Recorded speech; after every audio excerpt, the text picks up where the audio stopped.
Phone করছে, আরো কয়েকজনের ফোন করছে, সাংবাদিকরা ফোন করছে। আমি একটু ডিস্টেন্সে আসলাম, এই কারণে যাইতে পারি।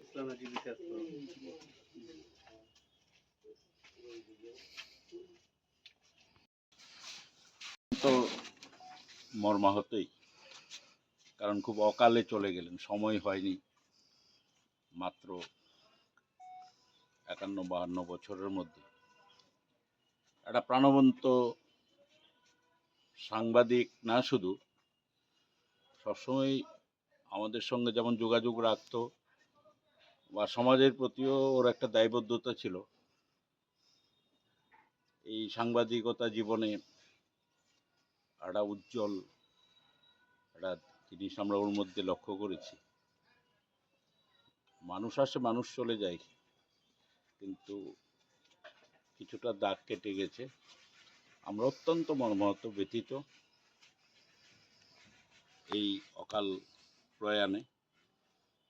সাংবাদিকরা দিন রাত পরিশ্রম করে মানুষের জন্য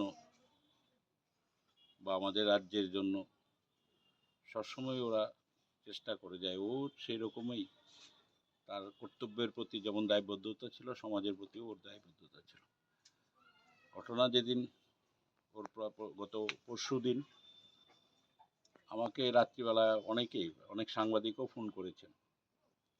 আমি তো শুনে প্রথম অবস্থায় খুব স্তম্ভিত যে এত কম বয়সে একজন প্রাণবন্ত সাংবাদিক আমাদের ছেড়ে চলে গেছে। আমি আজকে খোয়াই এসছি, ওর বাড়িতে। ওর একমাত্র সন্তান, ওর পাশে ছিল, ও নিজেও ডক্টর, স্ত্রী আছে, ওদেরকে রেখে চলে গেছে। ভগবানের কোলে আশ্রয় নিয়েছে। ওর আত্মার শান্তি ও সদ্গতি কামনা করি, এবং পরিবার পরিজনদের প্রতি আমাদের সমবেদনা রইল।